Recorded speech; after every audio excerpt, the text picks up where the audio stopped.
इतनी fake advertisement, इतनी गंदी गंदी गालियां, इतनी गंदे गंदे कमेंट, ठीक है कर लो, इस हद तक शर्म कर लो। अब क्यों नहीं आ रही अंशु?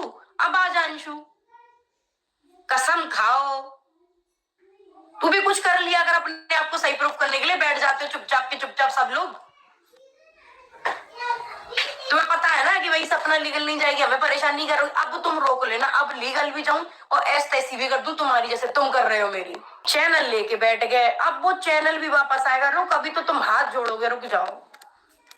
लीगल नहीं जा रही थी ना, अभी रुक। फ्रेंड्स, एक बार फिर से अंशु ने सपना को दिया है बहुत बड़ा झटका।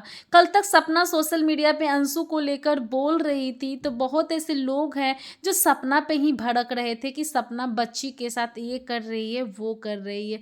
अब ये बच्ची जो सपोले बन के सपना का घर को डस लिया, ये सारी चीज़ें किसी को भी नहीं दिख रहा है। यहाँ पर अंशु जो है वो बुआ फूफा का मजबूरी का फ़ायदा उठाकर अब उनके घर तक पहुँच गई है, क्योंकि अंशु को पता था कि मैं अपने भाभी को घर से निकलवा दूंगी तो उसके बाद जो कुछ भी प्रॉपर्टी होगा वो मेरा होगा, क्योंकि इनका जो भरोसा है वो मेरे ऊपर ही है, क्योंकि मैं बचपन से रही हूँ।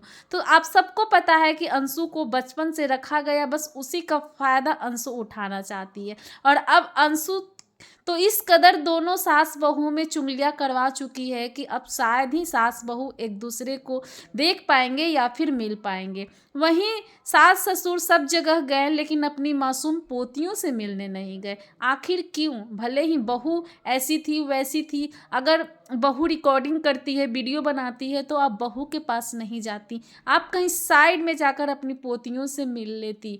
तो ऐसे में भी लोगों का कहना है कि सपना ही बुरी है। तो अब तो सब सच सामने आ गया है कि अंशु किस तरीके से मीठी मीठी बात करके अपने बुआ फूफा का ब्रेन वॉश करके जो संतान का तीसरा स्थान होता है वो सारी चीज़ अब हासिल करने में लगी हुई है।